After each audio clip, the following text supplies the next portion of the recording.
और मीठी मीठी ईद उल फितर का मोहब्बतों और खुशियों भरा त्यौहार। मुल्क भर में खुशियों की बहार आ गई। मर्द हजरात दोस्तों यारों से ईद मिले, बच्चों ने ईदी जमा करके खूब लुटाई, खवातीन उमूर खानादारी में लगी रहीं, मज़े मज़े के पकवान से सबको खुश कर दिया।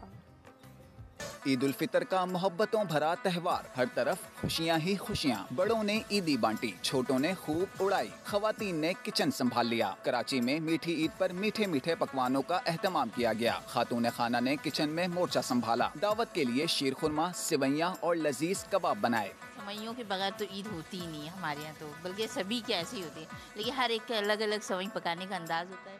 तो हमारे कवामी बनती है जो हमारे टाइमी ने हमें सिखाई है। रावलपिंडी में भी घर घर मजेदार पकवान सज गए। सबसे पहले हमने अपने घर को सजाया, उसके बाद बस सब बच्चों की तैयारियां, और मीठे में हमने सिवैयां बनाई है जो कि शुरू से चलता आ रहा है, हर कोई सुबह सुबह यही बनाता है।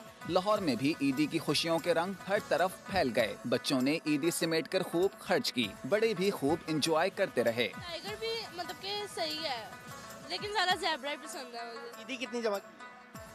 2000 हुई अभी, और वो भी खर्च नहीं करी।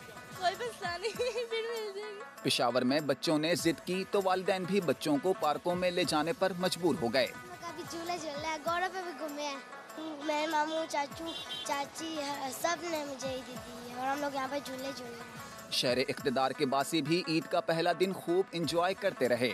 मिल बांट कर मनानी चाहिए, एक दूसरे के गले लग कर मनानी चाहिए, और जो हमने मतलब गलतियाँ की है वो एक दूसरे से माफ़ी मांगनी चाहिए, और जो नाराज़ हमने मनाए और एक दूसरे को माफ़ करें, और एतहाद और भाईचारे के साथ। मोहब्बतों से भरे ईद उल फितर के पहले रोज हर शख्स खूब इंजॉय करता नजर आया।